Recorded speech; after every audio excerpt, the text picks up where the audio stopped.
20వ అధ్యాయం 15 వరకు ధ్యానించుకున్నాం. అవునా? అందరూ నీరసపడిపోయారు అప్పుడే. 15 ఏం చూసాం? బంగారును విస్తారమైన ముత్యములను కలవు, తెలివి ఉచ్చరించు పెదవులు అమూల్యమైన సొత్తు. బంగారును ముత్యములు కలవు, తెలివి ఉచ్చరించు పెదవులు అమూల్యమైన సొత్తు. ఏంటంట? బంగారం కన్నా వెండి కన్నా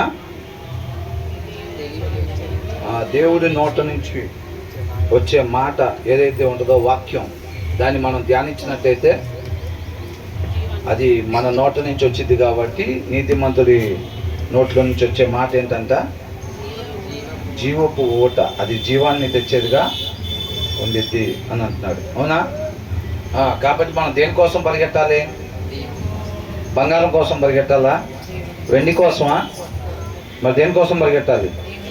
వాక్యం కొరకు మనం పరిగెట్టే వారంగా ఉండాలి. సామెతలు 16వ వచనం. అన్యుని కొరకు పూటబడిన వాని వస్త్రమును పుచ్చుకొనుము, పరుల కొరకు వానినే కుదవ పెట్టించుము. ఏంటంట? అన్యుని కొరకు పూటబడిన వాని వస్త్రమును పుచ్చుకొనుము. వస్త్రాన్ని అంట పుచ్చుకోవాలంట. పరుల కొరకు వానినే కుదవ పెట్టించుము. అంటే దీని సారాంశం ఏంటి? మన లాస్ట్ టైం చూసాం. ఏంటంటే దీని సారాంశం ఎవరని చెప్పండి ఒకళ్ళు.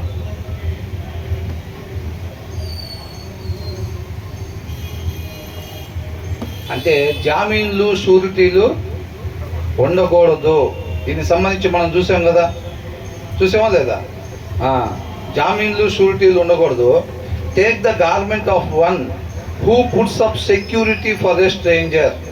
ఇతరుల కొరకు, ఎవరైతే పరదేశుల కొరకు హామీగా నేను జామీన్ ఉంటానని చెప్పి చెప్తారో, ఎవరైతే షూరిటీ ఉంటారో వాళ్ళ దగ్గర మీరు ఆ వస్త్రాన్ని తీసుకోండి. Hold it in pledge if it is done for an out cider అని అంటున్నాడు. అర్థమవుతుందండి? అంటే మనకి ఓల్డ్ టెస్ట్మెంట్ ప్రకారంగా మనం అట్లా జామీన్ ఉండొచ్చా, ఉండకూడదా? జామీను ఉండకూడదు. మరి ఎందుకని అట్లా ఉంటున్నారు?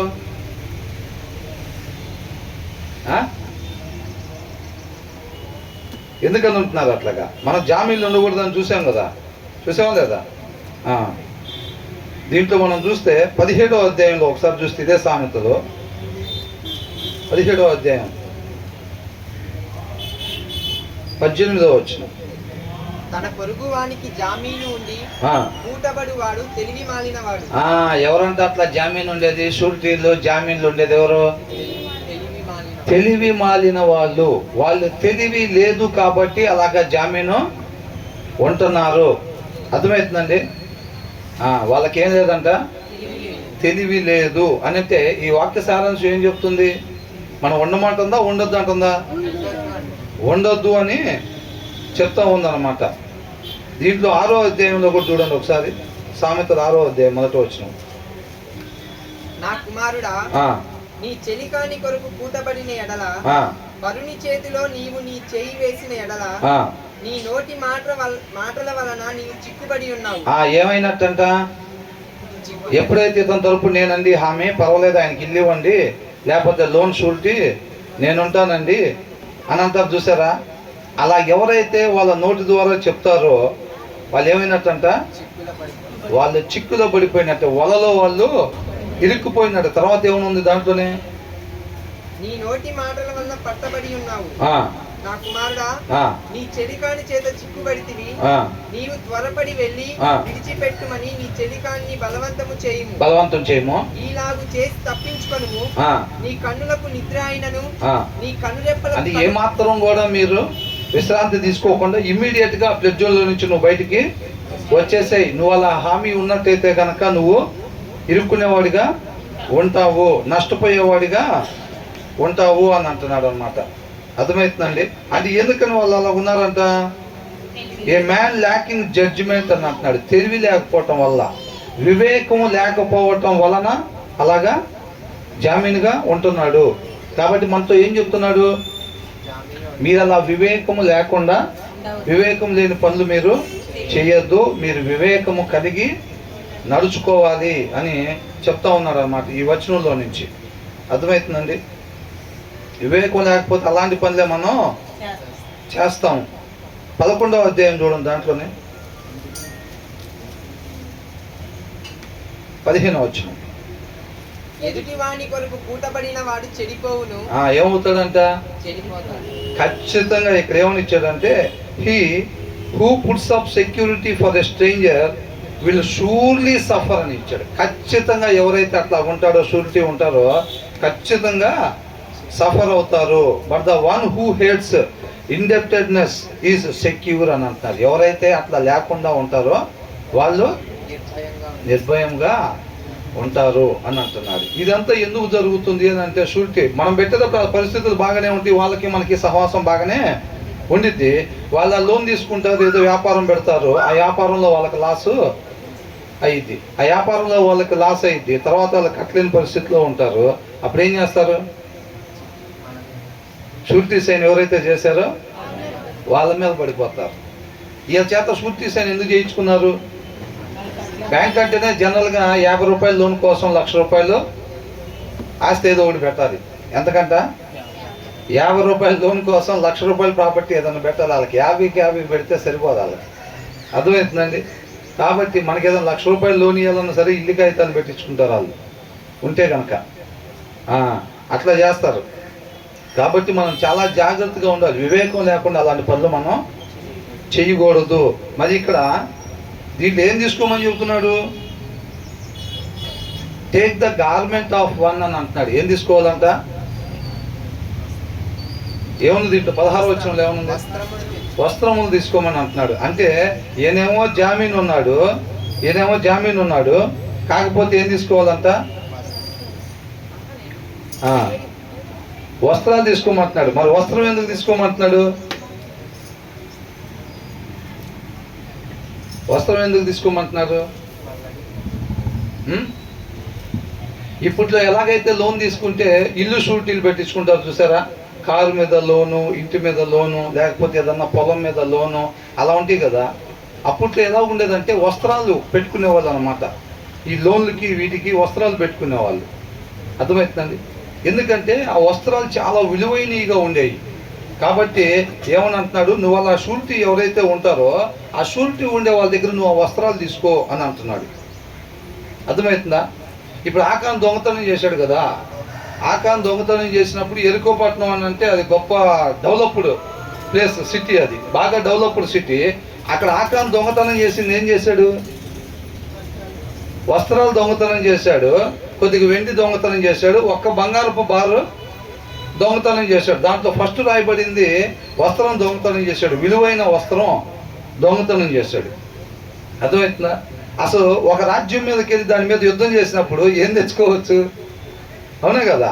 అప్పట్లో వస్త్రాలు చాలా విలువైనవిగా ఉన్నాయి. అంత మాత్రమే కాదు, ఇప్పుడు ఎలీషా దగ్గర ఇప్పుడు గెహజీ ఉన్నాడు కదా. గెహజీ ఇప్పుడు ఆయన ఎంతమంది దగ్గర చూపించినా కానీ నయమానికి బాగోలేదు. బాగోకపోతే బాగు చేసిన ఆయనకి 4 పాత వస్త్రాలు లేకపోతే ఇచ్చి వెళ్దాం అనుకుంటారా? కాదు కదా. ఈయన ఇలా దేవునికి సంబంధించిన వ్యక్తి ఏమి తీసుకోకుండానే చేస్తాడని అనుకోడు కదా. ఆయన పెద్ద ఫీజే తీసుకుంటాడు. ఒకవేళ ఇది ఎవరు కూడా బాగు చేయలేకపోయారు. మా సిటీలో లక్షలు పెట్టి హాస్పిటల్లో చూపిస్తున్న ఎవరు బాగు చేయలేకపోయారు. నిజంగా ఆయన ఒకవేళ బాగు చేస్తే ఆయన ఫీజు ఇవ్వాలంటే ఎలాంటివి తీసుకొస్తాడు? విలువ తక్కువే, విలువైనవి తీసుకొని వస్తారు. అవునా? అలా తీసుకుని వస్తే కూడా ఈయన ఏమి తీసుకోకుండానే స్వస్థత చేశాడు. చేసిన తర్వాత ఆయన వెనకాల ఉన్న తన శిష్యుడు గెహజీ ఏం చేశాడు? అదే అంత విలువైనవి అసలు ఇస్తే ఈయన వద్దన్నాడు ఏంటి అని చెప్పి ఈయన మనసు అట్టే లాగుతుంది. ఇది అక్కడి నుంచి అక్కడికి వెళ్ళి లోపలికి ఆ బలం సరిపోక ఏం చేశాడు? వెళ్ళి తెచ్చేసుకుందాం అనుకుని అక్కడికి వెళ్ళిపోయాడు. ఇప్పుడే 2 వ్యక్తులు వచ్చారు, మా యజమానుడు పంపించాడు, వాళ్ళ కోసం మీరు తీసుకొచ్చిన కానుకలు తెమ్మన్నారు అని అంటే, అడిగిన దానికన్నా సరే 200 ఇస్తానని చెప్పి ఆయన ఏం చేశాడు? వెండి వస్త్రాలు ఇచ్చాడు అన్నమాట. ఆ వస్త్రాలు తెచ్చుకున్నాడు వెళ్ళి. వెండి అడిగిన దానికన్నా 20 అడిగితే 40 ఇచ్చాడులే, కానీ వస్త్రాలు మాత్రం 2 అడిగితే 2 దుస్తుల వస్త్రాలే ఇచ్చాడు. అర్థమవుతుందండి? ఆ వస్త్రాలు తీసుకొచ్చుకొని దాచిపెట్టుకున్నాడు. గుమ్మం దాకా ఒక మనిషిని ఇచ్చి పంపించాడు. తర్వాత అక్కడి నుంచి గెహజీ తీసుకొని దాచిపెట్టుకొని వచ్చాడు అనమాట. అప్పుడు విలువైనగా బాగా వస్త్రాలు ఉన్నాయి. మీరు అందుకని ఇప్పుడు వీటిలో 10 కమాండ్మెంట్స్ ఇట్లో మూవీస్లో కూడా చూస్తే కూడా ఐగుప్తు కోటలో విలువైన వస్త్రాలుగా వాళ్ళు ఏం చేస్తారు, వస్త్రాలని పెట్టుకుంటూ ఉంటారు. మహారాణి కావచ్చు, రాజు కావచ్చు, వీళ్ళన్నీ కూడా ఆ వస్త్రాలు పెట్టుకుంటూ ఉంటారు.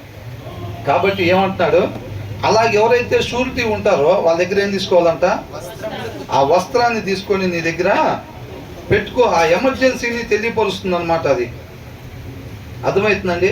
అక్కడ ఏమంటున్నారంటే చెయ్యొద్దు అన్న పని చేయటానికి దారితీసింది ఏంటంట,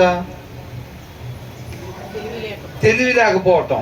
ఏంటి ఈ సారాంశంలో మనం నేర్చుకోవాల్సింది, తెలివి లేకపోవటం వలన అలాంటి పనులు చిక్కుల్లో ఇరుక్కుపోయే పరిస్థితులు ఉంటే వాళ్ళకి వీళ్ళకి జామీన్ నుండి ఆస్తులు పోగొట్టుకున్న వాళ్ళు లేరా, కంపల్సరీగా ఉన్నారు.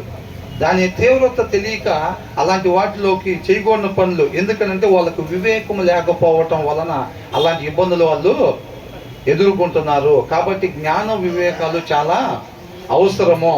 అటువంటి వివేకం మనం కలిగి ఉండాలి అని అంటున్నాడు అనమాట. తర్వాత ఏమంటున్నాడు, మోసము చేసి తెచ్చుకున్న ఆహారము మనుష్యులకు బహుయింపుగా ఉండును, పిమ్మట వాని నోరు మంటితో నింపబడును. ఏంటంట, ఎలా తెచ్చుకున్న ఆహారం, ఎందుకనంటే అంతింపుగా ఉండేది,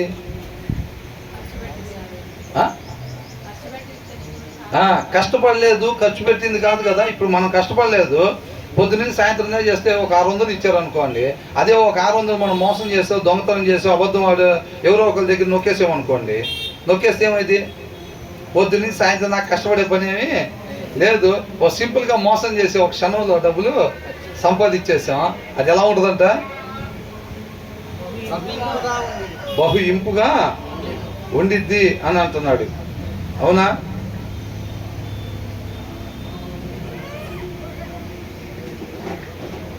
ఈ మాట ఎక్కడ విన్నారా ఇంతకుముందు? మనం ఇదే సామెతల్లో జబ్బుది అని అనుకుంటారు. ఇప్పుడు ఇంకొకటి కూడా ఉంది, సామెతలు 9వ అధ్యాయం. ఒకసారి ఇక్కడ ఏమని ఉందంటే, మనం చదువుకున్న వచనం 17వ వచనంలో ఫుడ్ గెయిన్డ్ బై ఫ్రాడ్ అని అంటున్నాడు.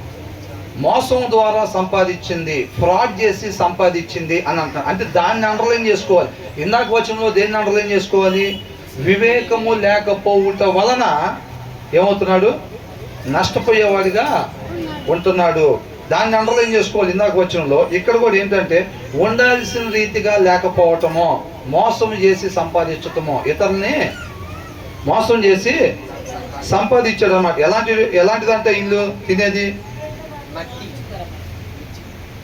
20:17 ఏమనుంది, మోసము చేసి మనుషులకంటే బహు ఇంపుగా మోసము చేసి అని అంటే న్యాయమా? మనిషి ఉండాల్సిన తీరా, ఉండకూడని తీరా?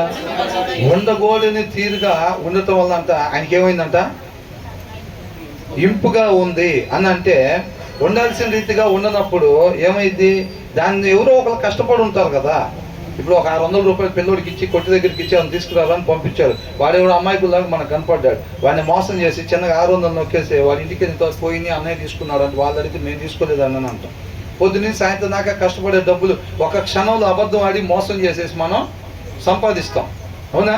సంపాదించి దాన్ని తీసుకుని వెళ్ళి 1 కేజీ మాంసం తీసుకొని వెళ్ళా, లేకపోతే పిల్లలకి ఏదన్నా టాయ్స్ తీసుకెళ్ళా, లేకపోతే మనకి ఏదైనా వస్త్రాలు కొనుక్కొని తీసుకెళ్ళినప్పుడు ఎలా ఉంటుందంట, అవునా? భలే అసలు క్షణంలో వచ్చినాయి ఇవన్నీ అని అనుకుంటారు.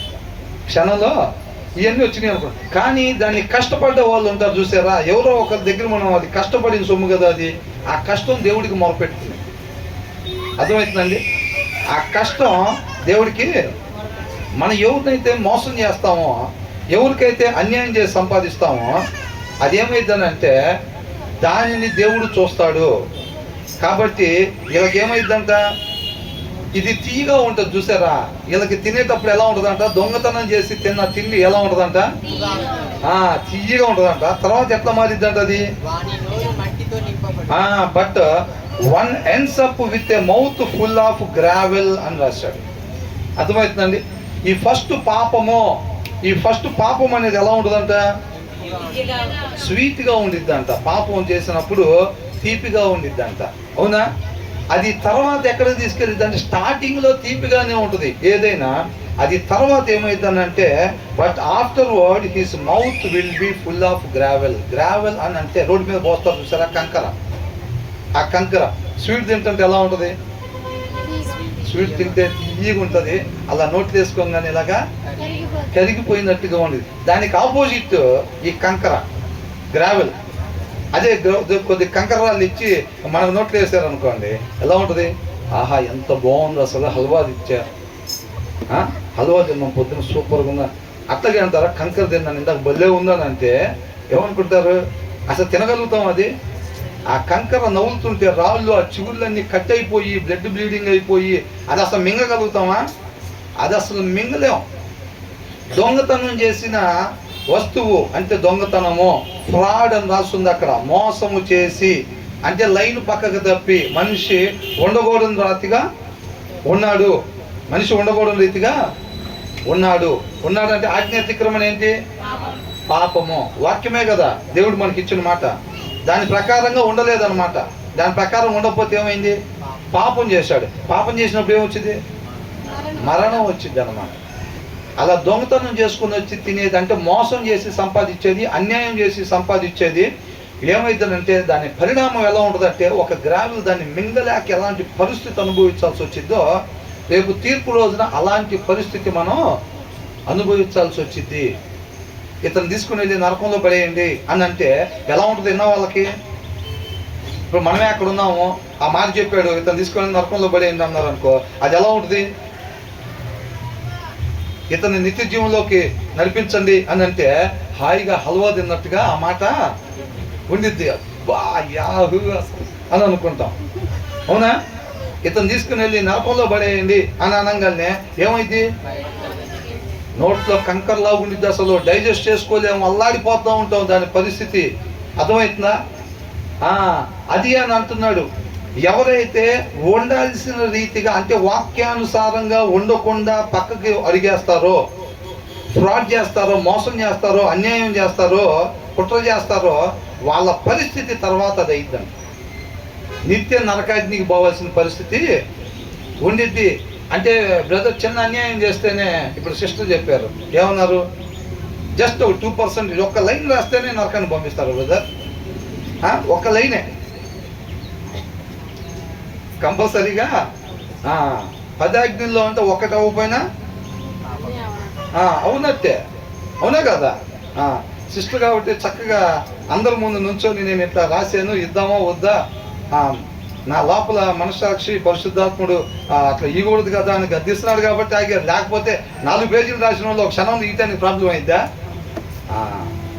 అట్లాంటిది ఆ చెక్ చేసుకునే తత్వం పరిశుద్ధాత్మకు ఆర్పొడి అని అంటే లోపల నుంచి అంతే ఉంటుందిలే ఇచ్చేద్దాం అని అనుకుంటే హృదయం కఠినంగా ఉన్నట్టు అన్నమాట. మాంసపు హృదయంగా ఉండేటప్పుడే మనకి అది తెలుస్తూ ఉండిద్ది అనమాట. కాబట్టి ఇక్కడ ఏమంటున్నాడు, అన్యాయంగా కానీ మనం ఉన్నట్లయితే గనక, అధర్మంగా సంపాదిస్తే గనక ఏమైందంట? రేపు నిత్య నరకాగ్నికి వెళ్ళే పరిస్థితి ఉంటుంది. పాపం చేసేటప్పుడు తీపిగానే ఉండిద్ది, రేపు నోట్లో కంకరేసుకొని మనం నవ్వాల్సిన పరిస్థితి లాగా దాని పరిణామం అంత భయంకరంగా ఉండిద్ది. అర్థమవుతుందండి? ఒకసారి మనం దీంట్లో ఇదే సామెతలు 9వ అధ్యాయం ఒకసారి చూడండి.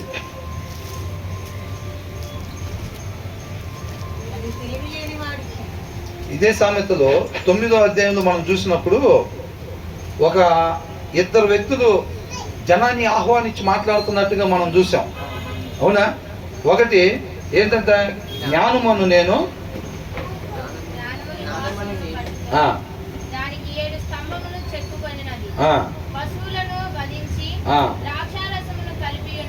ఏం చేసిందంట? ఇక్కడ జ్ఞానం అనేది ఒకటి, జ్ఞానం లేని వాళ్ళు ఒకటి, 2 స్త్రీలు ఉన్నారు. ఆ 2 కూడా ఏం చేశారు, మంచి డిష్ ప్రిపేర్ చేసి రోడ్డు మీద వెళ్ళే కామన్ మ్యాన్ని పిలుస్తున్నారు. పిలిచి మంచి ఆహారం సిద్ధపాటు చేశాను, జ్ఞానం లేని వాడా ఇట్రా దీన్ని తిను, జ్ఞానాన్ని సంపాదించుకో అని జ్ఞానం మాట్లాడుతూ ఉందన్నమాట. తర్వాత అక్కడి నుంచి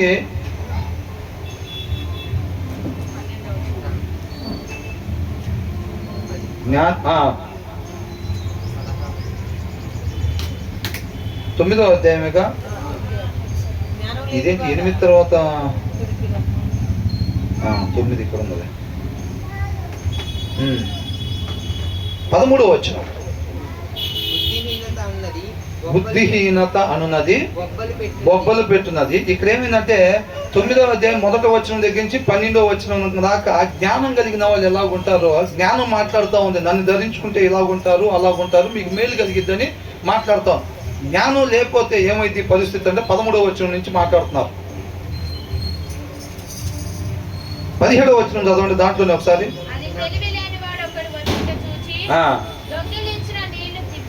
తీపి ఏందంట?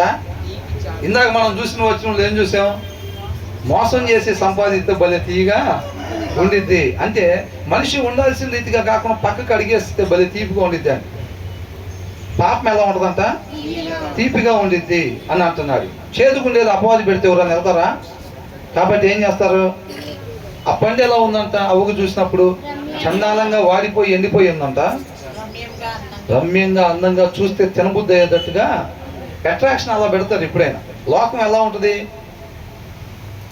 ఒక 5 స్టేల్ బిల్డింగ్ పైన ఒక మెర్సిడెస్ బెంజ్లో రాజుగారు వస్తున్నారు అంటే ఎలా ఉంటుంది? ఇవన్నీ ఎలా ఉన్నాయి? బొబ్బలు ఉన్నాయి, అట్లా ఉంటాయి. లోకం అలా ఉండిద్ది అట్రాక్టివ్గా, అవునా కదా? అందుకనే ఆ జ్ఞానం లేని తనం ఉండేవాళ్ళు ఏమని పిలుస్తుందంటే, జ్ఞానం లేనిది అది తెలియలేని వాడు ఒకడు వచ్చి చూసి దొంగిలించిన నీళ్లు తీపి చాటున తినిన భోజనము రుచి అంటే దొంగిలించిన నీళ్లు తీపి అంటుందంట. అసలు ఏం కష్టపడతావు పొద్దున్న సాయంత్రం దాకా? ఎందుకు ఎవరినో ఒకడు మోసం చేస్తే అయిపోయింది. అయితే బాగా డబ్బులు సంపాదించినోడు చూసి వాడు ఎక్కడ దాచి పెడుతున్నాడో చూసి దానికి మనం కన్నం వేసామంటే అయిపోయిద్ది. క్షణంలో వచ్చేస్తాయి మొత్తం అవి మనకి, అవునా కదా? ఒక చిన్న ఫోర్జరీ సంతకం పెట్టేసుకుంటే, చెక్ మీద రాసి అకౌంట్లో బాగా డబ్బులు ఉన్నవాడు చక్కగా ఫోర్జరీ సంతకం పెట్టుకుంటే ఏమైంది? మొత్తం వచ్చేస్తాయి. అది జ్ఞానం లేని వాళ్ళు చేసే పనులు అనమాట. అది చెప్తున్నాడు, దొంగిలించిన నీళ్లు తీపి చాటున తినిన భోజనము రుచి అని చెప్పు. రుచిగా ఉండిద్దని చెబుతున్నారు అనమాట. తర్వాత ఏంటంట? అయితే అచ్చట ప్రేతలున్నారనియు. ఏమన్నారంట? ప్రేతలంట. ఎవరాళ్ళు? ప్రేతలు ఉన్నారంట, అవునా? అంటే రేపు వాళ్ళు నిత్య జీవానికి వెళ్ళే వాళ్ళ ఎల్లని వాళ్ళు ఉన్నారంట అక్కడ. దాని ఇంటికి వెళ్ళివారు పాతాళ కూపములో ఉన్నారనియు వారికి ఎంత మాత్రమును తెలియలేదు. ఎక్కడున్నారంట వాళ్ళు? దాని ఇంటికి వెళ్ళిన వాళ్ళు అంట. ఫస్ట్ తీపిగానే ఉంటది. పాపం ఎలా ఉంటది? ఫస్ట్ పాపం తీగా ఉంటది. అరే వాడు అస్సలు దమ్మేయాల్సిందేరా, వెళ్తే అసలు వేస్తే అది అక్క వేరు. వాడు ఏది తిన్నాడు అనేది కాదు, ఆ వెనకాల కొట్టికాడకపోతేనే ఆనందం, అవునా? ఇటు వెళ్ళి నాలుగు లాగేస్తుంది అంటాడు. ఇంకొకటి ఎవడు బలహీనత వాడి అంటే దాంట్లో ఏం కనబడుతుంది? తీపి కనబడుతుంది, అవునా? తర్వాత ఎట్టిపోయిద్ది? 2-3 ట్యూబ్లెస్ హాస్పిటల్లో పడుకోబెడతారు. ఇక్కడ ఉండిద్ది, మళ్ళీ తర్వాత అక్కడ కూడా ఉండిద్ది. ఉండకూడని రీతిగా ఉంటుంది అందుకనమాట. అలాంటి అన్యాయపు దారిలో వెళ్తే మనిషి ఉండాల్సిన రీతిగా ఉండకుండా మోసం చేయటం అంటే మనిషి ఉండాల్సిన తీరా? అన్యాయంగా సంపాదించడం ఉండాల్సిన తీరా? అంటే మనిషి ఉండాల్సిన రీతిగా ఉండకపోతే ఏం జరిగిద్దంట? అక్కడికి వెళ్ళిన వాళ్ళు ఏమైందంట? పాతాళ కూపంలో. But little do they know that he dead are there మృతులు. ఏ మృతులు? జ్ఞానం లేకపోవటం వల్ల చేయకూడని పని చేస్తారు. చేయకూడని పని చేసిన వాళ్ళకి రేపు తీర్పులు ఏముంటుంది? ఆత్మ చనిపోయే పరిస్థితి ఉండిద్ది. ఆ మృతులు అనమాట. అర్థమవుతుందండి? ఆ మృతులు ఉంటారు. Dead are there that her guests are deep in realm of the dead అని అంటున్నాడు. ఏంటంట? మృత్యు రాజ్యము. ఎక్కడ ఉన్నారంట వాళ్ళు? ఇంకొక దగ్గర ఏమని రాస్తుంది అంటే, and that her guests are in the depths of hell అని రాస్తుంది. హెల్ అంటే ఏంటి? నరకము. ఎక్కడున్నారంట? నరకంలో ఉన్నారనమాట. ఎవరు? ఈ మోసం చేసి సంపాదించిన వాళ్ళు ఉంటారు చూసారా, తీయగా ఉండిద్ది అని చెప్పి. అంటే కష్టపడకుండా వచ్చింది కదా, సింపుల్గా వాడిని నిన్ను మోసం చేస్తే అన్యాయం చేస్తే వచ్చింది చూసారా. ఈ లోకంలో బాగానే ఉంటుంది. ఈ లోకంలో పెద్ద మనిషి ఎవరు? ఎక్కువగా కల్తీ చేసి ఎక్కువ వ్యాపారాలు ఎక్కువ బ్రాంచ్లు పెట్టి విస్తరింపు చేస్తే పెద్ద కారులో వస్తారు. కాబట్టి రాగానే పెద్ద ఆయన వచ్చాడు కుర్చీ అయిందని అంటారు. అంత పెద్ద ఆయన ఎట్ట అయిపోయాడు? ఆ నాన్నగారి టైంలో ఏం లేదు, ఏం టైంలో వచ్చేసరికి అంత పెద్ద ఆయన ఎట్ట అయిపోయాడు? మోసం, అవునా? ఆయన పెద్ద ఆయనగా చలామణి అయిపోయాడు అనమాట. కాబట్టి లోకంలో అట్లా కనపడిద్ది. న్యాయం తప్పినప్పుడు మనకు అది తీపిగా బాగా డబ్బులు వచ్చేస్తుంటే ఏం చేస్తాం? ఆ డబ్బులతో ఒక కారు కొంటాం, తర్వాత ఒక బంగళా కొంటాం, విలువైన వస్త్రాలు కొనుక్కుంటాం. ఎవరన్నా వచ్చి బాబు ఇక్కడ కొద్దిగా అన్నదానం చేస్తున్నాం పేదలకని అంటే ఏం చేస్తారు? నేను అంతకుముందు పని చేసేవాడిని ఒక ఆఫీసులో. ఆయన ఏమనేవాడంటే ఆయన దగ్గరికి వచ్చి అడిగితే మొత్తం నా పేరే పెడతారు అక్కడ. కొంతమంది దాతలు ఇస్తే అని కాకుండా నా పేరు స్పష్టంగా జనాలకి తెలియాలి. కాబట్టి ఫలానా వాళ్ళు దానం చేయటం వల్ల మేము ఇచ్చాం, గుంపులో వద్దు, ఫలానా వాళ్ళు దానం చేయటం వల్ల మేము భోజనాలు పెడతామని స్పష్టంగా మీరు అక్కడ రాస్తారా అని అడిగి, రాస్తామండి, మొత్తం మీరు మరి మొత్తం ఎంత అయిద్దండి? 1,00,000 అయింది, మొత్తం మీరే ఇస్తే మీ పేరు ఒకటే పెడతామండి అని అంటే ₹1,00,000 ఇచ్చేసేవాడు ఆయన. అంటే ఏంది? ఆ పేరు కావాలి, పేరు కావాలన్నమాట జనాల్లో, అవునా కదా? కాబట్టి అన్యాయంగా ఉంటే వచ్చేది అది. ఇలా చేసేది ఎవరు? ఈ న్యాయం తప్పి ఉండి కార్లు కొనేవాళ్ళు, న్యాయం తప్పు ఉండి బంగ్లాలు కొనేవాళ్ళు, వీళ్ళందరూ ఎవరంట? హృదయంలో వాక్యం లేని వాళ్ళు. ఇప్పుడు పైన చెప్తున్నారు చూసారా 13వ వచనంలో, బుద్ధిహీనత అన్నది అంటే బుద్ధి లేని వాళ్ళు చేసే పనులు అన్నమాట. ఇవి ఏ పనులు? మోసం చేయటం, నిజాయితీగా లేకపోవటం, నీతిగా లేకపోవటం. వీళ్ళందరూ ఎవరంటే చేసేది?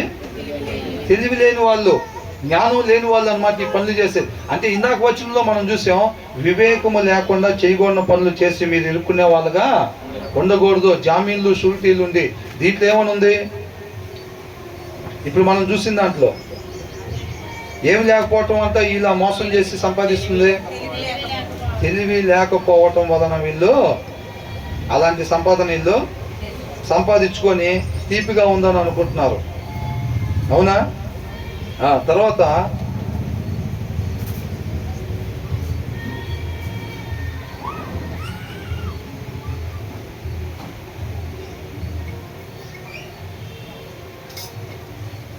వచ్చిన ఒకసారి చూడండి. ఆలోచన చేత స్థిరపరచబడును. ఉద్దేశములు ఆలోచన చేత స్థిరపరచబడును. అంటే ఇప్పుడు మనం చదువుకున్న దాంట్లో మనం జ్ఞానం లేని వారుగా ఉండాలా, లేకపోతే ఎలా ఉండాలి? తాత్కాలిక సంతోషాల కోసం, ఇక్కడ తాత్కాలికంగా ఉన్న దానికోసం మనం న్యాయం తప్పే వాళ్ళంగా ఉండకూడదు, అవునా? దానివల్ల న్యాయం తప్పిన వాళ్ళు ఎక్కడున్నారంట? న్యాయం తప్పిన వాళ్ళు ఎక్కడున్నారు? ఒక ₹1000 నష్టపోయినట్టుందా? ఒక ₹1,00,000 నష్టపోయినట్టుందా? దానికి సంబంధించిన వాళ్ళు, అలా జ్ఞానం లేకుండా అంత ముందు నడిచిన వాళ్ళంతా వాళ్ళు ఎక్కడున్నారంట? నరకంలో ఉన్నారని చెప్పి రాస్తుంది, అవునా? కాబట్టి మనం ఎప్పుడైతే న్యాయం తప్పుతామో, పదే కదరా దొంగతనం చేసింది, మనం 1000గా దొంగతనం చేసింది. రేపు వేసే ముందు నిలబడిన చెంప మీద ఒక దెబ్బ కొట్టి వెళ్ళి ఇంకోసారి చేయబాకట్ట అని అంటాడులే అని అనుకుంటే అది జ్ఞానం లేకపోవటమే. ఏం పోయింది? ఈయన తీసుకుని వెళ్ళి నిత్య నరకాగ్నిలో వెయ్యండి అంటాడు. ప్రభా 1000గా ప్రభా అంటే 1000 అయినా 10 అయినా మాట. ఆమె ఏం చేసింది? తోట మొత్తం చెట్లని నరుక్కొని అమ్ముకుందా అవ్వ? మరేం చేసింది? ఒక పండు తినింది అంతే. ఒక పండు తింటే ఏమైంది? నువ్వు ముందు తోటలో నుంచి బయటికి వెళ్ళన్నాడు. తండ్రి దగ్గర లేకపోవటం అంటే ఏముందండి? అసలు ఏం కోల్పోయింది అసలు? ఆమె అక్కడి నుంచి పోయి జీవాన్ని కోల్పోయి మరణాన్ని తెచ్చుకుంది. ఆఫ్టర్ ఆల్ ఓ పండు తింటే, అవునా కదా? అంటే పండుని కాదు అక్కడ మ్యాటరు, ఉండకూడని రీతిగా ఉండటం. ఒక మనిషి ఉండకూడని రీతిగా, ఒక మనిషి ఎలా సర్వే కావాలి? దేవుని వాక్కు ద్వారా సర్వే కావాలి. దేవుడు చెప్పాడు తినకుండా ఉండాలని చెప్పి. ఏమేం చేసింది? వాక్కు తీసి పక్కన పెట్టి సృష్టికర్తతో సంబంధం లేకుండా ఏమైనా ఉద్దేశాన్ని నెరవేర్చుకుంది. అదే పాపం. ఇక్కడ మనం ఎంత అన్యాయం చేసాం? 500 కదండి మోసం చేసింది. లీటర్లో 2 చుక్కలు వేసామండి కల్తీ. వాళ్ళు 2 లీటర్లు వేసే వాళ్ళు ఉన్నారు, లీటర్లో 2 లీటర్లు వేసే వాళ్ళు ఉన్నారు. 2 చుక్కలు వేసాం అంతేగా మేము కల్తీ. 2 చుక్కలు వేసినా చొక్కేసినా కానీ అన్యాయం అన్యాయమే. ఆమె ఎంత చేసిందండి? వాళ్ళంతా కల్తీ కలిపారండి, నేనేదో ఒక 2 చుక్కలు కలిపానండి అన్నా సరే వాళ్ళతో పాటే ఉండాల్సి వచ్చింది రేపు రోజున. అర్థమవుతుందండి? ఆయనగా తెలుసుకోవాలి. ఉండాల్సిన రీతిగానే మనం ఉండేవారంగా ఉండాలన్నమాట. తర్వాత ఏమంటున్నారు? వివేకము గల నాయకుడవై యుద్ధము చేయుము. వివేకము గల నాయకుడవై యుద్ధము చేయుము. కొండగాడై తిరుగులాడువాడు పరుల గుర్తు బయట పెట్టును. కావున వదరుబోతుల జోలికి పోకుము. ఒక్క నిమిషం.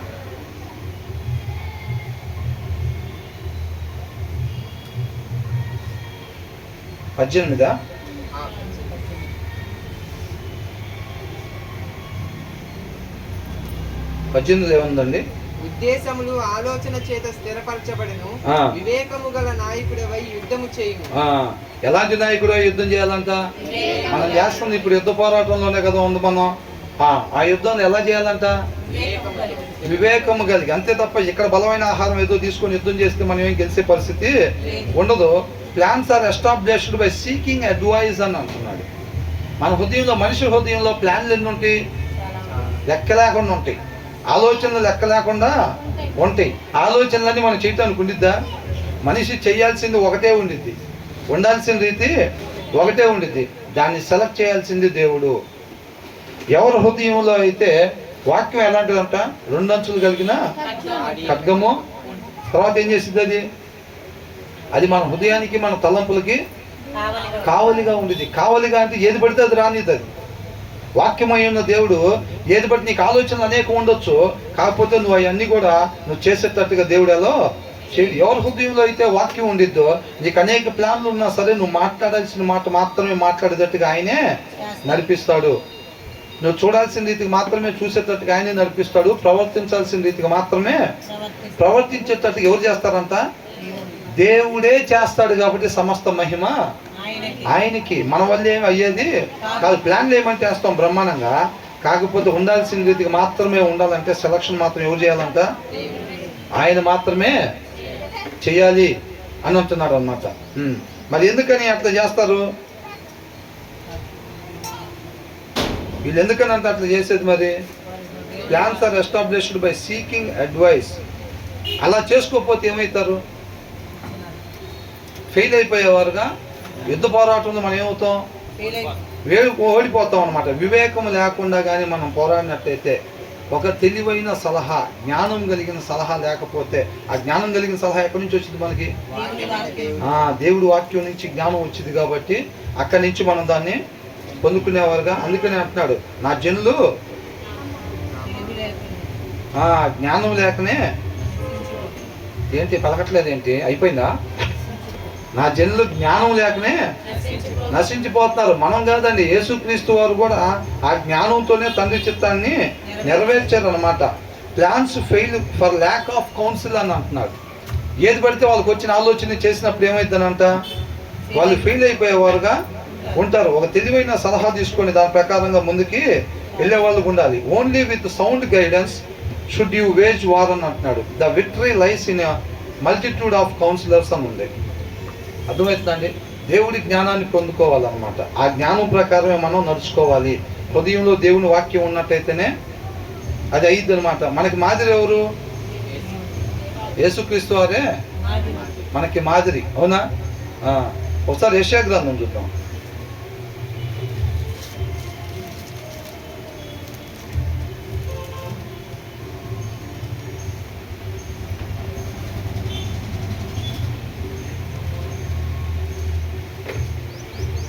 యెషయా గ్రంథం 11వ అధ్యాయం. వాక్యములోనే జ్ఞానము వివేకము ఉంటాయి. ఈ సామెతలు ఇది మొత్తం దేని ద్వారా దేవుడు దేని గురించి మాట్లాడుతున్నాడు? జ్ఞానము వివేకము గురించి మాట్లాడుతూ ఉన్నాడు అనమాట. అర్థమవుతుందండి? జాగ్రత్త వినాలి, పిల్లలు ఆడుకోవటం కాదు. జాగ్రత్తగా వినాలి. ఆ జ్ఞానాలు వివేకాలు మనకి ఎంత అవసరమో చూడండి. మొదటి వచనం, యెషయి మొద్దు నుండి చిగురు పుట్టును, వాని వేరుల నుండి అంకురము ఎదిగి ఫలించును. అంటే ఏంటి దీని అర్థం? యెషయి అంటే ఎవరు? దావీదు. ఎస్, దావీదు తండ్రి. అక్కడి నుంచి ఏం పుట్టిద్దంట? ఆ మొద్దు నుంచి, ఆ కుటుంబంలో నుంచి ఒక చిగురు వచ్చిద్ది. ఆ చిగురు ఏమైందంట? వేరుల నుండి అంకురం ఎదిగి ఫలించును. ఎవరది? యేసయ్య. అవునా? ఎవరి గురించి మాట్లాడతా? ఇటు వినాలండి, ఇటు వినాలి. ఎవరంట? యేసయ్య కుటుంబంలో నుంచి ఒక వ్యక్తి వస్తాడు. ఆయన ఎవరు? యేసయ్య. యేసయ్య కూడా మనిషిగా జన్మించాడు కదా. మరి ఆయన ఎలాగ జయించి తండ్రి నామాన్ని మహింపరిచాడు? క్లియర్ కూడా. ఆయనే మనకు మాదిరి, ఆయనే మనకు మాదిరి. నిత్య జీవం ఎవరైనా చూసారా? ఎవరైనా చెప్తే ఏమంటారేమో. తెల్లటి వస్త్రాలు. నేను అక్కడికి వెళ్ళేసరికి అందరూ తెల్లటి వస్త్రాలు వేసుకొని ఉన్నారు. అందరూ ఇట్లాగా నన్ను వచ్చి రిసీవ్ చేసుకొని తీసుకెళ్తున్నారు. కొంతమంది నిత్య జీవంలోకి వెళ్ళొచ్చాను, పరలోకానికి వెళ్ళొచ్చాను, యూట్యూబ్లో కొన్ని ఇట్లాంటివి పెడతా ఉంటారు. మనం ఈ వచనాల్లో చూస్తే మనకు ఒక శాంపిల్ కనపడిద్ది, అసలు ఒక నమూనా. అంటే ఒక బిల్డింగ్ కట్టేటప్పుడు అక్కడ ఒక నమూనా పెడతారు కదా, మొత్తం అయిపోయిన తర్వాత ఎలాగుంటుందో బిల్డింగు అది అక్కడ ఏబి అనేది అంటారు కదా, అవునా? అంటే మొత్తం కంప్లీట్ అయిపోతే ఇలా వచ్చిందండి అని చెప్పి పెడతారు. అట్లా నిత్య జీవం అంటే రేపు తర్వాత మనం నీతిమంతులుగా జీవించి ఆయన రాజ్యం స్థాపించబడినప్పుడు ఎలా ఉంటుందో దీంట్లో ఇచ్చారు క్లియర్గా. యేసుక్రీస్తు వారంతా జన్మించాడు. జన్మించి ఫలించేటప్పుడు ఏమైంది? యెహోవా ఆత్మ. ఎవరు ఆత్మ అంట? యెహోవా ఆత్మ. జ్ఞాన వివేకములకు ఆధారమగు ఆత్మ. ఎక్కడి నుంచి వచ్చిందంట మనకి జ్ఞానం వివేకం? ఎక్కడి నుంచి వచ్చిందంట? యెహోవా ఆత్మ. ఆయన మాట ఏదైతే ఉందో ఆ మాట దగ్గర నుంచి, ఆయన వాక్ దగ్గర నుంచి మనకి ఏమొచ్చింది? జ్ఞానము వివేకం వచ్చింది. అందుకని వాక్యం చదవకుండా జ్ఞానం వివేకాలు మనకు రావాలంటే రావు అన్నమాట. అర్థమవుతుందా జాయిసి? జ్ఞానం వివేకం రావాలంటే ఏం చేయాలి? వాక్యం చదవాలి బాగా. ఎవరికైతే ఆ జ్ఞానం కావాలి, దేవుడి జ్ఞానం కావాలి, ఆ వివేకం కావాలి అని అనుకుంటున్నారో, చేయాల్సిందే నేను చేయాలి, చేయకూడదు నేను చేయకూడదు అంటే వివేకం కావాలి. అది ఎక్కడి నుంచి వచ్చింది అంటే దేవుని వాక్యం నుంచి వచ్చింది. యెహోవా ఆత్మ జ్ఞాన వివేకములకు ఆధారమగు ఆత్మ. ఆలోచన బలములకు ఆధారమగు ఆత్మ. ఇక్కడ ఏమంటున్నారు? ఇందాక మనం చూసిన వచనంలో కౌన్సిల్, ప్లాన్లు అనేకం ఉంటాయి, ప్లాన్లు అనేకం ఉంటాయి. కానీ plans are established by the ఏంటి? కౌన్సిల్. అర్థమవుతుందా? చేయాల్సిందే చేయాలని అంటే ఒక అడ్వైస్, ఒక మంచి సలహాదారుడు ఉండాలి.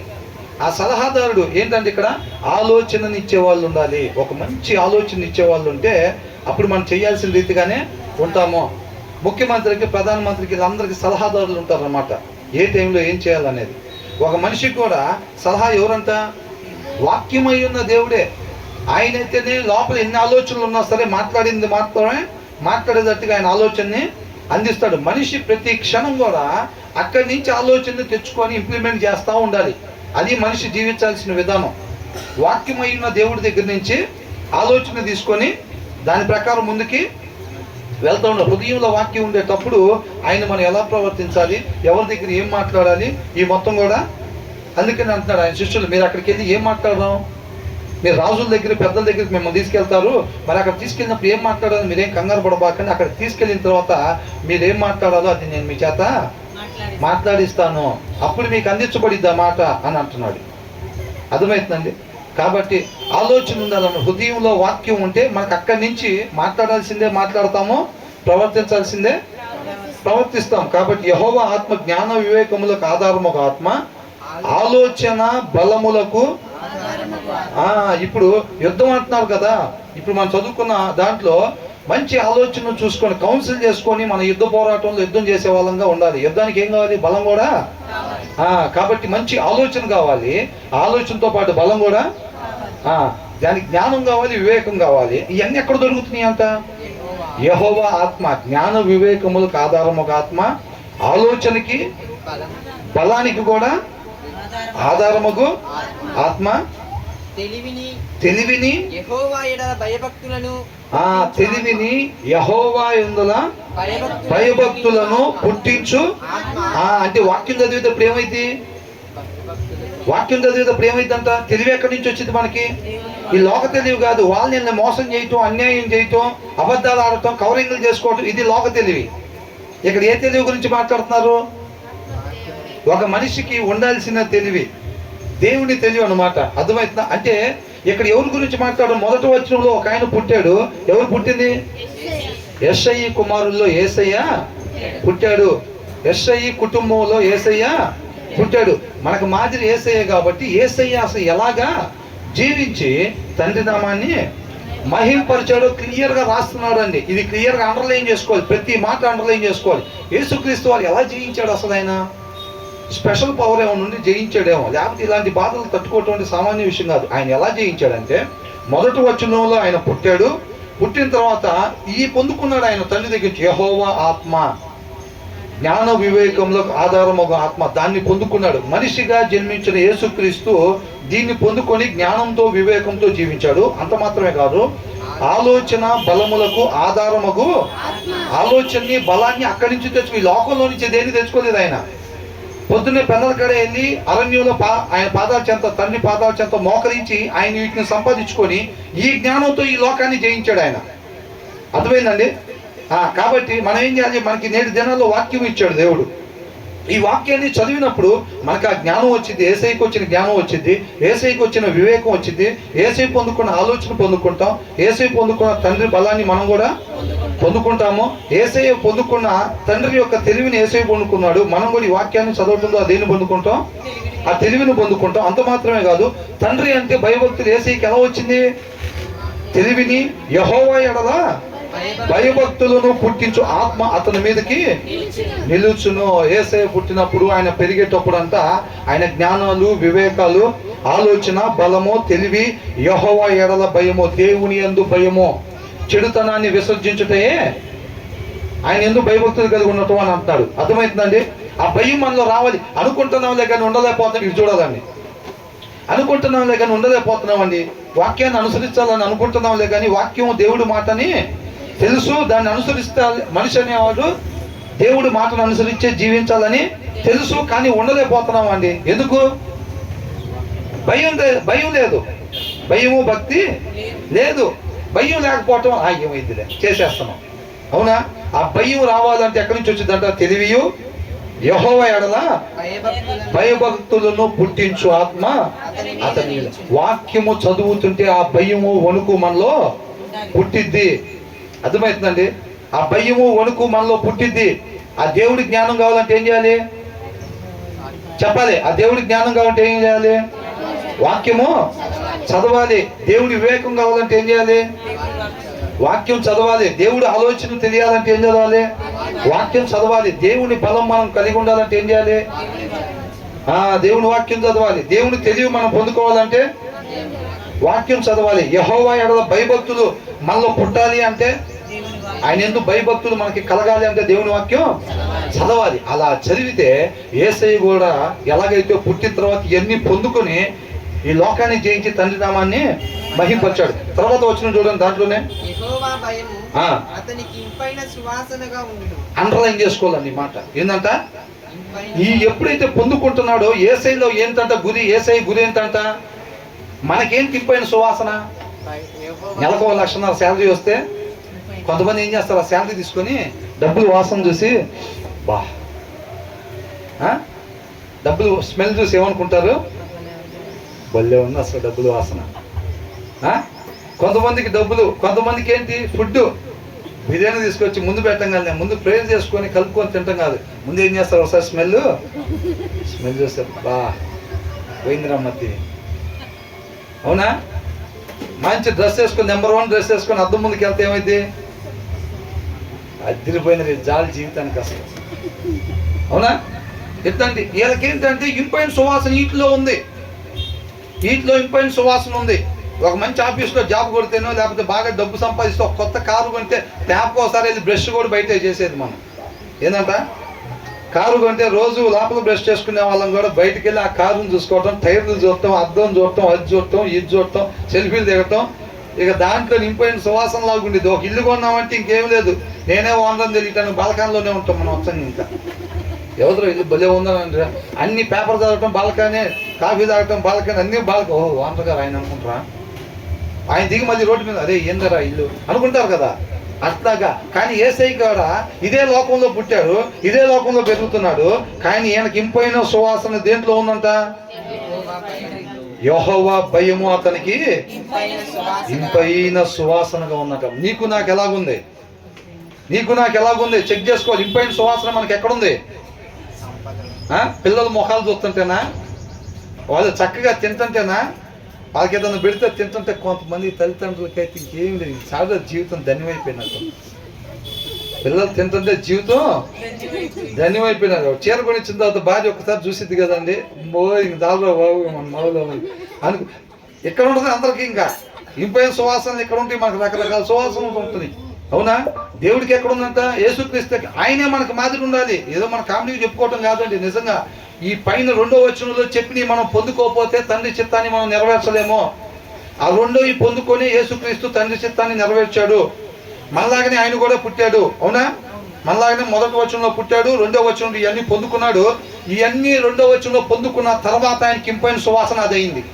అర్థమవుతుందా? ఏది? యెహోవా భయం అతనికి. తర్వాత కంటి చూపుని బట్టి అతడు ఇంపైన సువాసనగా అది ఉంది. కాబట్టి ఆయన చిత్తాన్ని నెరవేర్చడమే ఆయన గురి. తండ్రి చిత్తాన్ని నెరవేర్చడం ఆయనకి గురి. ఆయన చిత్తాన్ని నెరవేర్చారు. ఆయన ఎందుకోసం పంపించాడో ఆ పని జరిగించాడు. జరిగించిన తర్వాత ఆయన తీర్పు తీర్చేది ఎవరు? యేసయ్యే తీర్పు తీరుస్తాడు. ఆ తర్వాత ఏంటంటే కంటి చూపును బట్టి అతడు తీర్పు తీర్చడు. అదే మనోడా రా చేస్తాను రా జయసి నువ్వా చూసే పని పంపించండి నిత్య జీవంలోకి. అట్లా ఏముండదంట, కనిపించే బట్టి కంటిని బట్టి ఈ మనోడు ఆ కాలనీలో ఉంటాడు, ఈ కాలనీలో ఉంటాడు, కానుకలు ఇచ్చాడు, అవి ఇచ్చాడు, దాన్ని బట్టి తీర్పు తీర్చడంట. ఆయన రేపు తీర్పు ఎలా తీరుస్తాడు చూడండి. కంటి చూపును బట్టి తీర్పు తీర్చడు. ప్రభు నాయన ఆ రోజు అట్లా ఎందుకు చేశానంటే, అసలు నేను వాక్యం చదవకుండా ఎందుకున్నానంటే చెప్తా. నేను ఫస్ట్ నేను చెప్తాను. నేను కన్నబోతే ఏం చెప్తారు తల్లిదండ్రులకి? డాడీ ఒక్క నిమిషం అసలు ఎందుకంటే నేను స్కూల్కి ఎందుకు పోలేదంటే, డాడీ ఒక్క నిమిషం ఆ ఎక్స్ప్లెనేషన్ చెప్పి తప్పించుకోవాలని చూస్తూ ఉంటారు, అవునా? రేపు ఆడకు పోయి ముచ్చట్లు చెప్పడానికి ఏడవటానికి అంటే ఆయన మొహం చూడడానికి, మొహం చూసి జడ్జిమెంట్ ఉండడానికి చాలా మంది అదే అనుకుంటారు. ఆయన కరుణామయుడు, ఏం లేదు మన ఇష్టం వచ్చినట్టు ఆడ పోయి రేపు ఒకసారి ఏడిస్తే ఏంటంటే ఇది చూడాలి పిల్లలు. రేపు ఒకసారి అక్కడికి పోయి ఏడిస్తే ఆయన కనికరించి సరే తీసుకెళ్ళండి అని అంటారే అని అనుకో. మనం ఏడిసిన ఆయన మొహం చూడడానికి రేపు జడ్జిమెంట్ అప్పుడు ఏదో ఒకటి ఎక్స్ప్లెనేషన్ ఇక్కడ మాటలు చెప్పి బతికేసాం కదా, ఇక్కడ జనాన్ని మోసం చేసాం, అక్కడ కూడా రేపు ఆయనకి మాటలు చెప్పి నిత్య జీవంలోకి వెళ్ళిపోవటం కంటే మనం చెప్పేది ఏమి ఆయన వినడు అనంట. తర్వాత ఏంటి? దేన్ని బట్టి అంట? నీతి అంటే ఏంటి? తండ్రి వాక్కు. నీతిమంతుడు వాక్యాన్ని అనుసరించేవాడు. వాక్యము మనిషి ఉండాల్సిన విధానము, వాక్యము మనిషి ఉండాల్సిన విధానము. అర్థమవుతుందండి? తండ్రి వాక్కును బట్టి, నీతిని బట్టి మనిషి ఉండాల్సిన రీతి ఒకటి ఉంది. దానిని బట్టి ఆయన తీర్పు తీరుస్తాడంట. ఒక మనిషి ఇలా ఉండాలి, నువ్వు ఇలాగున్నావు అంతే. నువ్వు ఎవరనేది అనవసరం, నువ్వు ఏం చెప్తున్నావు అనేది అనవసరం. ఒక మనిషి ఉండాల్సిన తీరు ఇది, దాని ప్రకారం ఉన్నట్టు న్యాయం. నువ్వు అలాగా ఉండలేదు. దాన్ని బట్టి, నీతిని బట్టి పేదలకు. అందుకని అంటాడు, పేదలైన మీరు ధన్యులు, దేవుని రాజ్యం మీదే అని అంటున్నాడు. అర్థమవుతుందండి? అవునా? వాళ్ళకంట నీతిని బట్టి వాళ్ళు ఉండాల్సిన రీతికి ఉంటారు కాబట్టి నిత్య జీవంలో కావాలని నడిపిస్తాడు అనమాట. పేదలకు తీర్పు తీర్చును. భూనివాసులలో దీనులైన వారికి యథార్థముగా విమర్శ దీనులుగా ఉంటారు. చూసారా? దీనులైన మీరు ధన్యులు అని అంటున్నారు అనమాట. రేపు చూసారా వాళ్ళకి ఎవర్ లాస్టింగ్ లైఫ్ ఉంటుంది అనమాట. ఆ తర్వాత ఏమంటున్నాడు? తన వాగ్దానము చేత లోకమును కొట్టును. ఏం చేస్తాడు? వాగ్దండము ఏంటంట? తన నోటి నుంచి వచ్చే మాట ద్వారా ఏం చేస్తాడు? లోకము అంటే గలతీయులకు రాసిన పత్రికలో ఉంది, ఈ లోకాధికారి అపవాది రాజ్యాన్ని లోకము అని అంటారు.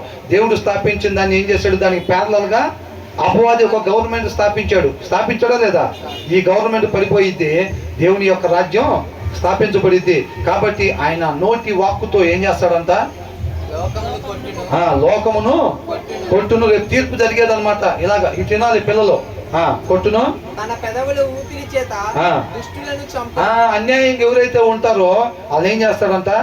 తన పెదవుల ఊపిరి చేత దుష్టులను చంపును. ఈ పైన వాటిలోనేమో వీళ్ళకి పేదలకు తీర్పు తీరుస్తాడు, భూనివాసులకి వాళ్ళు చక్కగా నిత్య జీవం వచ్చింది.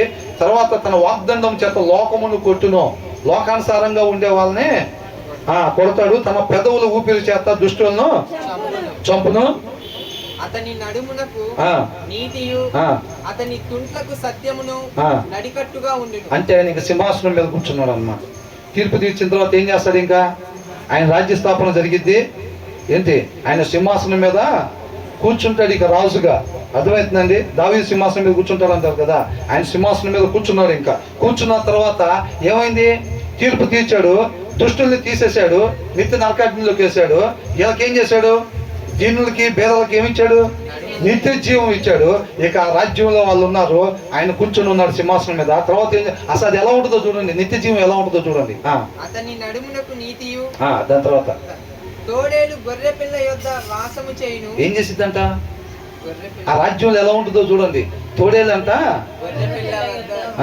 తోడేలు గొర్రె పిల్లని చూస్తే వదిలిపెట్టింది అసలు. ఈ రాజ్యంలో ఇక్కడ గొర్రె పిల్లని చూస్తే తోడేలు వదిలిపెట్టదు, కానీ ఆ రాజ్యంలో నిత్య జీవంలో జాయిస్ ఎలా ఉంటుందంట? తోడేలు అంట గొర్రె పిల్లతో వాసము, అంటే మనం ఎట్లా కూర్చున్నామో అది దాంతో పాటు వాసం చేయటం, అంటే కలిసి జీవిస్తూ ఉంటాయి ఒక ఇంట్లో. అర్థమవుతుందండి? అసలు చూడండి నిత్య జీవంలో ఎలా ఉంటుందో.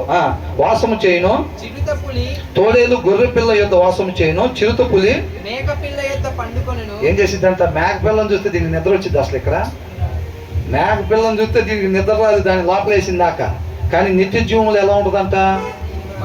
నిత్య జీవంలో చిరుత పులి మేక పిల్ల యొద్ద పండు. అసలు ఎలా ఉంటుందండి అది చూస్తే? ఎలా ఉంటుంది? అందుకనే అంటున్నాడు అక్కడ నిష్కలంకమైంది ఏది కూడా అక్కడ డాగ్ అయింది, మత్స్య అయింది ఏది కూడా అక్కడ ఉండదు. అసలు అలాంటి రాజ్యం. సండే స్కూల్లో స్టోరీలు చెప్తే పరలోకం గురించి ఒక బుక్ ఉండేది. ఆ బుక్లో సింహాలతో పిల్లలు ఆడుకోవటం, జంతువులు అంతా కలిసి ఉంటే అది బాగా గుర్తు. అసలు పరలోకం అలా ఉంటుంది. పాములతో మనం ఆడుకోవచ్చు. ఇక్కడ టాయ్స్తో క్లేతో ఆడుకుంటారు కదా పిల్లలు, క్లే స్లైమ్తో ఆడుకుంటారు కదా, అట్లా పాములతో ఆడుకోవచ్చు, పులితో ఫ్రెండ్షిప్ చేయొచ్చు. అవునా? అలా ఉండిద్ది పరలోకం. నిజంగా ఏదో పుస్తకాల్లో రాసింది కాదండి, ఇది సత్యం ఇది. అవునా?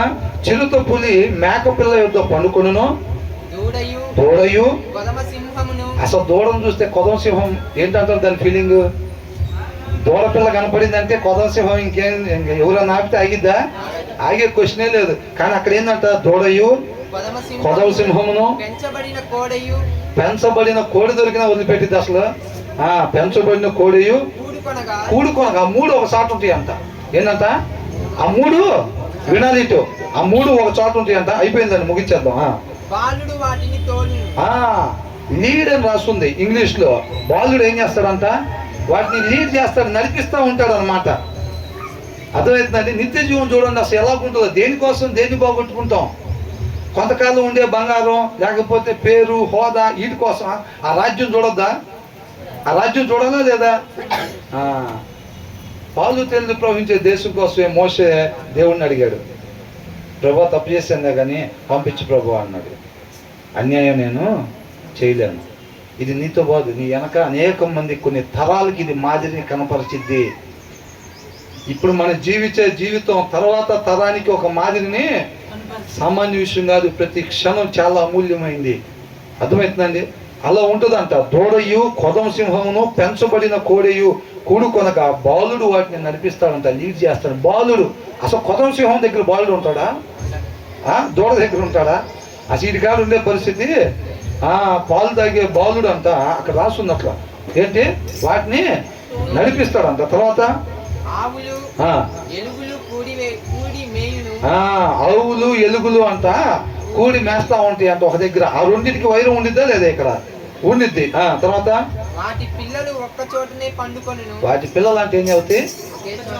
ఒక్క చోటే పండుకుంటాయి అంట. అర్థమవుతుందండి?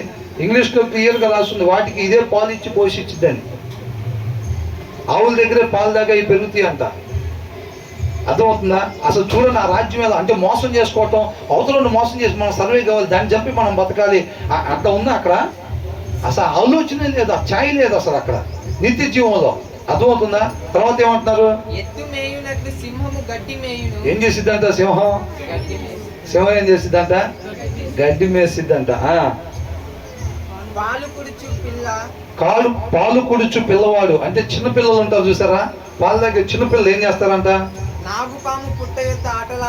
ఎక్కడ ఆడుకుంటారంట? ఇప్పుడు మనం ఏం చేస్తాం? అంత దూరాన్ని పట్టుంటే పాలు తాగే పిల్లలు చిన్న పాకే వాళ్ళు లేదా అప్పుడప్పుడే నడిసే వాళ్ళు జాయిసి చిన్న పిల్లలు అక్కడ పాము పుట్టు ఉందనుకో, అక్కడికి వెళ్తే వెళ్ళనిస్తారా? వీళ్ళంతా ఈ చిన్న చిన్న పిల్లలు ఆ పుట్ట మీద కూర్చొని ఆడుకుంటా ఉంటారంట. అక్కడ పాము లేని పుట్ట కాదు. ఎక్కడంట అది? నాగుపాము పుట్ట యొద్ద ఆటలాడును. ఏందంట? ఆ పుట్టలో చేయి పెట్టిద్దంట. ఏం చేసిద్ది? దీని లోపల ఉంది క్లియర్గా, ఇక్కడ ఇంగ్లీష్లో ఇంకా క్లారిటీగా ఉంది. ఏం చేసిద్దంట? మిడినాగు పుట్ట మీద పాలు విడిచిన పిల్ల. పెద్దోళ్ళు కాదండి ఆడుకోవటం, చిన్న పిల్ల అంట తన చెయ్యి చాచును.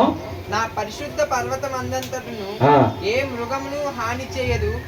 ఏ మృగం కూడా హాని చేయదు, నాశనం నాశనం చేయదు. నిత్య జీవానికి నమూనా ఇలా ఉండేది. తర్వాత ఏమంటున్నారు?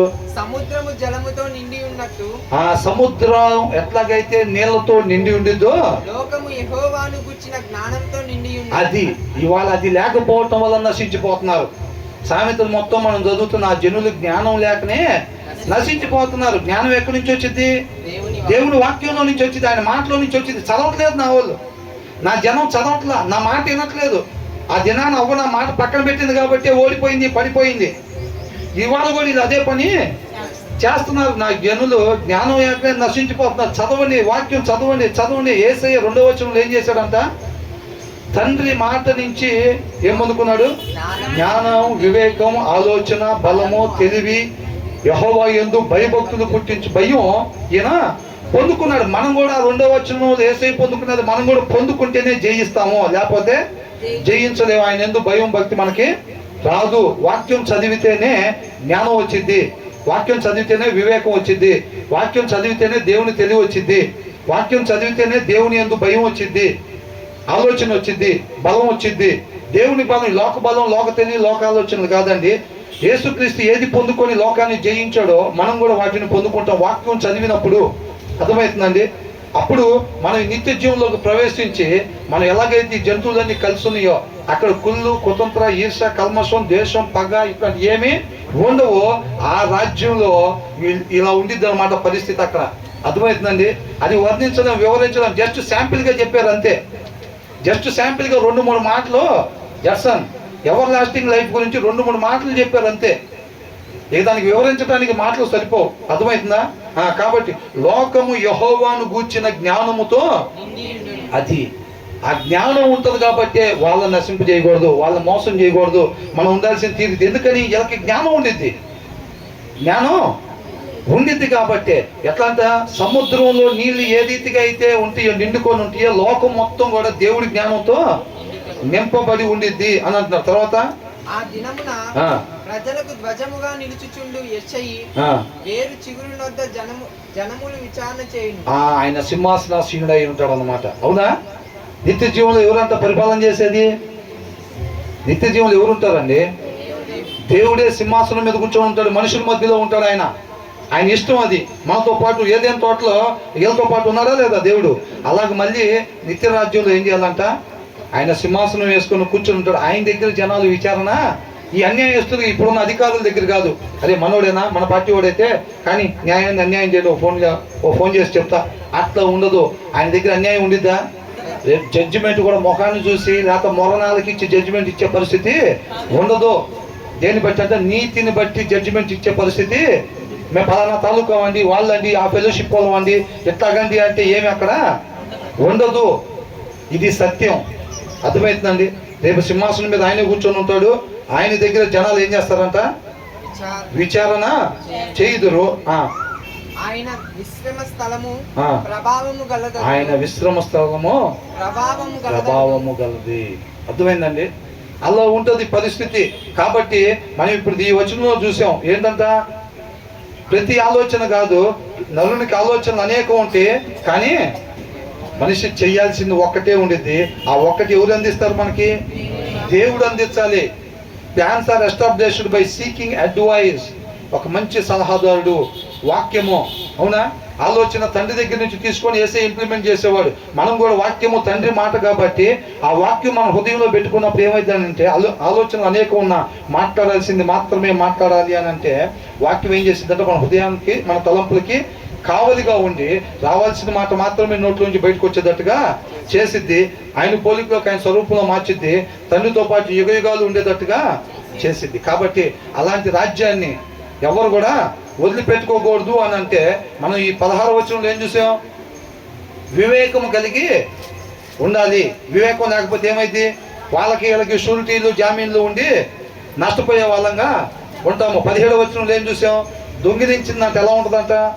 తీయగా. దొంగిలించింది తీపి అని అంటే పాపం తీపి. ఉండాల్సిన రీతిగా ఉండకపోవటం తీపిగా ఉండిద్ది. న్యాయాన్ని తప్పటం తీపిగా ఉండిద్ది. తర్వాత అది నోట్లో ఎట్లాగా అయ్యిద్దంట? మట్టి కంకర లాగా అయ్యిద్ది అనమాట. పాపం చేసేటప్పుడు తీపిగా ఉంటుంది, భలే తీయగా స్వీట్ లాగా నోట్లోకి వెళ్ళిపోయిద్దిలే. కానీ అది తర్వాత చివర్లు ఎట్లయిద్దంటే దాని తీర్పు కంకరలాగా ఉండిద్ది. ఆ తీర్పు మనం డైజెస్ట్ చేసుకోలేం. ఇతను తీసుకొని నిత్య నరకాగ్నిలోకి ఏదంటే దాన్ని జీర్ణించుకోలేం, మింగలేం అసలు ఆ మాటను మనం. అర్థమవుతుందండి? ఇవాళ న్యాయం తప్పిన వాళ్ళకి రేపు వాళ్ళ నోట్లో కంకరలాగా అనమాట. అలాంటి పరిస్థితి ఉండిద్ది. కాబట్టి మనం న్యాయం తప్పే వారంగా ఉండకూడదు. 18వ వచనంలో ఏం చూసాం? దేశములు ఆలోచన చేత స్థిరపరచబడిన. ఆలోచనలు అనేకం ఉంటాయిలే కానీ ఏది పడితే అది చేయకూడదు. వాక్యమై ఉన్న దేవుడు మన హృదయంలో ఉన్నప్పుడు ఆయన ఏదైతే పలికిస్తాడో అదే పలుకుతాం మనం. ఆయన ఉండాల్సిన తీరుని ఆయనే నడిపిస్తాడు. అలాగా ఆయన ఆలోచనతోటి, ఆయన బలంతో ఏమనుంది 18వ వచనం సభ నుంచి? వివేకము గల నాయకుడివై యుద్ధము చేయండి. యుద్ధం చేయడం, మన యుద్ధ పోరాటంలో ఉన్నాం కదా. ఆ యుద్ధానికి కావాల్సింది మంచి ఆలోచన కావాలి, బలం కావాలి. ఆ ఆలోచన వాక్యమైన దేవుని దగ్గర నుంచి వచ్చింది. బలం కూడా ఎక్కడి నుంచి వచ్చిందంట? దేవుని దగ్గర నుంచే వచ్చింది. యేసుక్రీస్తు వారు కూడా ఈ పొందుకొని ఈ లోకాన్ని జయించి తండ్రి చిత్తాన్ని నెరవేర్చి తండ్రితో పాటు ఉంటున్నాడు.